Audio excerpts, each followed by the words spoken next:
Hazırım. Merhaba, Çizme Anlat, hepiniz hoş geldiniz. Ben Nur. Umarım beni özlemişsinizdir. Çok uzun zamandır sizlerden ayrı kaldım. Ama artık bu ayrılığa bir son vermek için gecenin 9'unda hiç YouTube videosu çekmediğim bir saatte sizlerle yeniden buluşmaya karar verdim.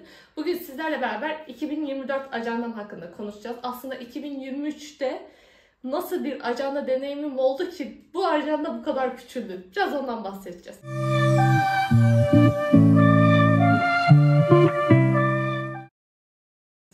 İlk önce nasılsınız arkadaşlar? Beni özlediniz mi? Beni özlediyseniz kanalıma abone olmayı unutmadınız değil mi? Şimdiden yorumlarınızı, beğenilerinizi istiyorum ki geri dönebileyim artık. Kendimde de o motivasyonu, o gücü bulayım. Biraz da böyle kendimi gaza getirdim. Ve farkındaysanız bu saatte, hiç olmadık bir saatte kameranın karşısına geçtim. Sizlerle beraber biraz ajandamı konuşmak istedim. Instagram'da söz verdim size aslında neden bu ajandayı seçtiğimi. Biraz konuşalım vesaire diye. Ve sözümü de tutmak istedim. İlk öncelikle ben yine bu sene, geçen sene seçtiğim markanın cep boyunu seçtim. Şimdi neden bunu seçtiğimi soracak olursanız, niye bu kadar küçük bir şey seçtiğimi. Hepimizin takip ettiği bir insan var sanırım, tüm ajanda severlerin. Ecmel Soylu. O bu sene bir Japon markasının, Hobonichi'nin bir cep boy ve bir tam boy markasını satın aldı.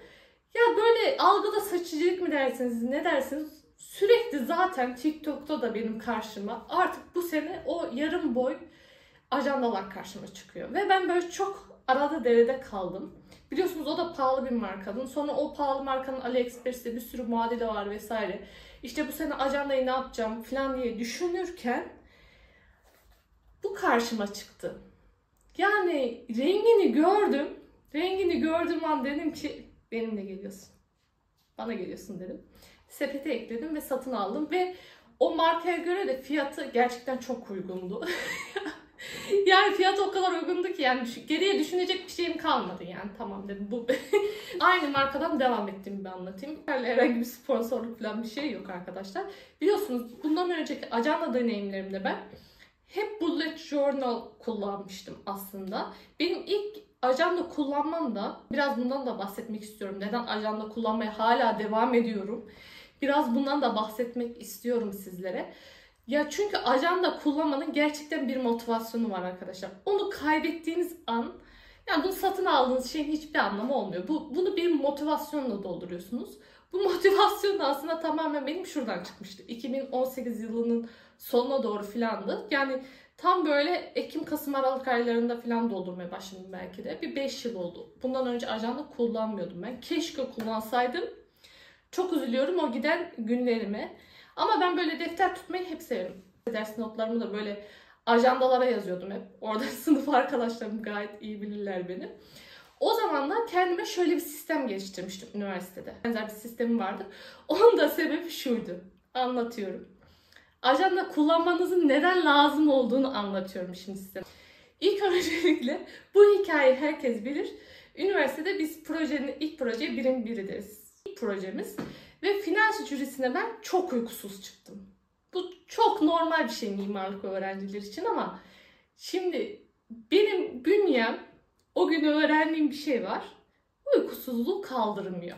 Belli bir saatten sonra Kübra diye arkadaşım çok iyi bilir. Üniversiteyi beraber geçirdik. En iyi Kübra bilir. Saat 3'ten sonra benim beynim çalışmaz arkadaşlar.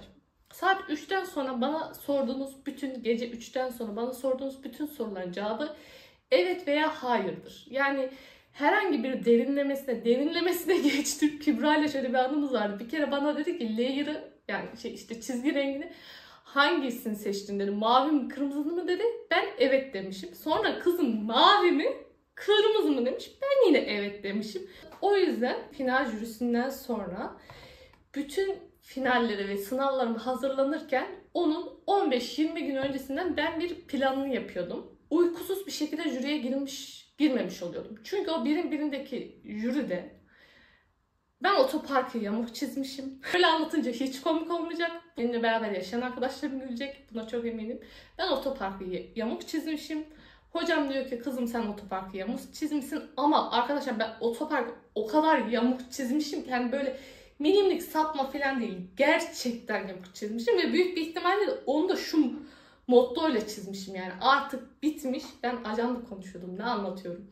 Artık projem bitmiş. Ben bunu bitireyim de yatayım, lanet olsun diye son anda yaptığım şeydir. Benim böyle son anda yaptığım her şey çok kötü olur. İstisnasız.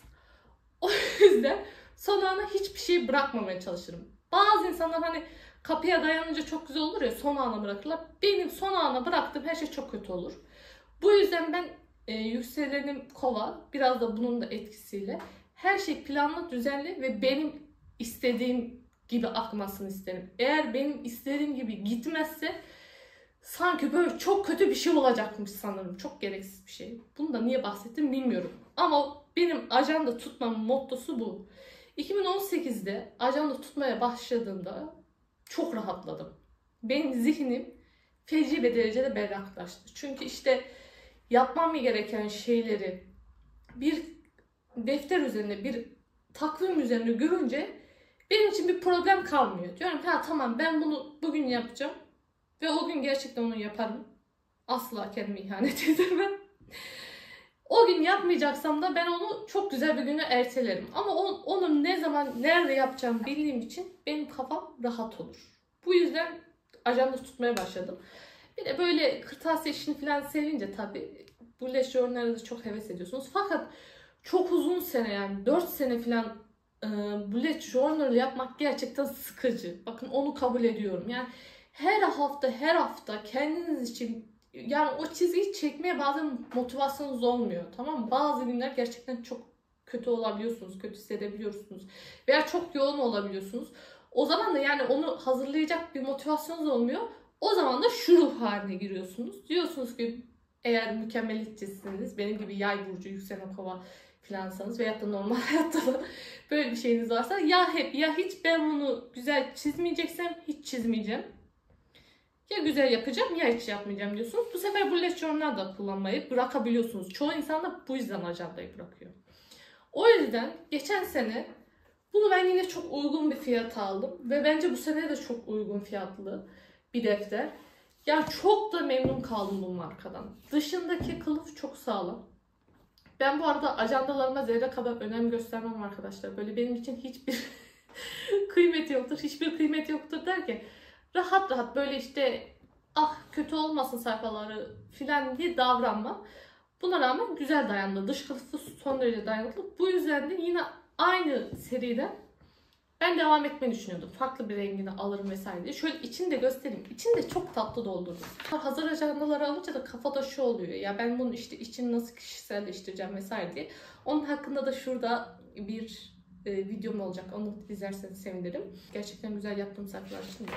Gibi küçük şeyler çizerek, doodle'lar çizerek bunun gibi kendiniz kişiselleştirebiliyorsunuz. Benim bu ajandaları kullanırken aynı zamanda hep böyle yaptığım bir sistem var. Günlük olarak aslında yapmak istediğim, düzenli olarak takip etmek istediğim alışkanlıklarım var. Buna evimin temizliği bile dahil o listede. O listenin illa çok özel bir şey olmasına, çok mantıklı şeyler olmasına, yani takip etmek istediğiniz alışkanlığın, yani illa günde 10 sayfa okuyacağım diye bir alışkanlığınızın olmasına gerek yok. Günlük olarak takip etmeniz gereken ev işleri vesaire de olabilir. Onları da ekleyebilirsiniz. Ajanda deyince bence insanların kafasındaki en büyük soru işareti bu oluyor. Ben sanki ne yapıyorum ki, zaten işlerim var ki vesaire oluyor. Ama böyle günlük yapacak şeylerinizi bile buraya yazmak insana çok motive ediyor. Yani beni çok motive ediyor. Siz bu kadar motive eder mi bilmiyorum. Ama günü verimli geçirme dediğiniz şey böyle küçük küçük şeylerin birikintisiyle oluyor. Diğer ajanda tutma sebebim de kendimi geliştirebilmek için ajanda kullandım. Ben ilk başlarda da 2018'de, o zamanlar YDS'ye hazırlanıyordum. Şeyi fark ettim, yani günlük, çok günlük basit cümleleri bile İngilizce kuramadım bahsedince, fark edince şey oldu, ben dedim ki ben unutmuşum o bildiğim her şeyi, güzel İngilizcemi mahvetmişim. O zaman bunu geri toplamam lazım. Ama bunu da öyle hadi oturup ders çalışayım diye dil öğrenmekle dil öğrenilmiyor. Yani günlük kullandığınız kalıplardan başlayarak öğrenebiliyorsunuz. En azından ben öyle düşünüyorum ve bana öyle fayda sağladığını görüyorum. O yüzden ajandanın gerçekten dil öğrenmekte çok büyük etkisi olduğunu düşünüyorum. Bunun hakkında da bir videom vardı. Bunu da şuraya koyarım. Ama şimdi daha demin benim ajandamı gördünüz. Çok fazla dolu dolu gözüküyordu bazı sayfalar. Şimdi ben bu küçük ajandayla ne yapacağım? Şimdi ajandanın içeriğine baktığınızda aslında videosundan bahsederken de anlatmıştım. Ben şu aylık düzen olayını çok seviyorum. Feci derecede yani faydalı olduğunu düşünüyorum.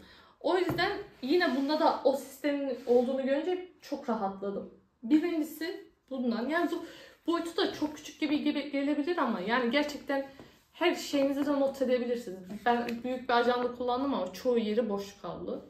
O yüzden o konuda hiç kafam takılmadı. İkinci sebebi şu haftalık kısımda şu üstleri bu sefer boş bırakmışlar. Bunu da çok beğendim. Bu da çok güzel bir şey. Çünkü bunda hani öyle bir yere çok ihtiyacım oluyordu. Gördüğünüz daha demin de böyle küçük küçük tablolar çizmeyi çok seviyorum ben. Burada direkt o kısmı boş bırakmalar çok iyi olmuş. Çünkü şu en baştaki zaten bırakılan alan çok güzel duruyor. Çok estetik ama hiçbir işlevselliği yoktu. En azından burayı bir şeye dönüştürebilirsiniz. İşinize yarayan bir şey. O da bir artısı oldu benim için. Bir diğeri de günleri yine yatay çizgilere bölmüşler. Ben yatay çizgilerle yapılan ajandaları beğeniyorum. Dikey çizgi ajandası insanı değilim. Ne kadar zor bir cümle. Dikey çizgi ajandası insanı değilim. Anlatınız. Sevmemin diğer bir etkeni. Bu ajandaların arkaslarında şöyle boşluklar var. Benim size yemin ediyorum şu ajandaların arkalarındaki boşluklara yazdığım şeyleri göstersem neler neler yazıyor size anlatamam. Hele benim bullet journallerimde falan yani neler neler yazıyor. Neler neler yazıyor derken mesela YouTube'a çekeceğim videolar senaryolarını yazıyorum. Toplantıdaki notlarımı yazıyorum. O normal bir şey. Aklıma gelen her şeyi yazıyorum. Bir ara yeni aylarda ama çok faydasını gördüğüm için söyleyeceğim. Yani dolunaylarda hani dilek istek yazıyorsunuz ya onu yabancı dilde yazmaya çalışıyordum.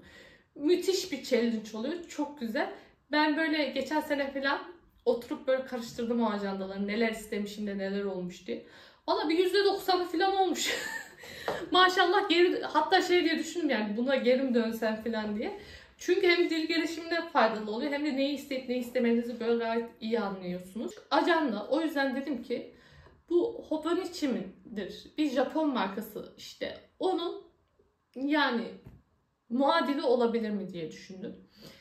Şimdi o Japon markasının tabii kalitesi farklıdır. Kağıt yapısı farklıdır. Ben daha önce hiç kullanmadım. Kullanan arkadaşlarımız varsa yorumlara yazarsa çok sevinirim.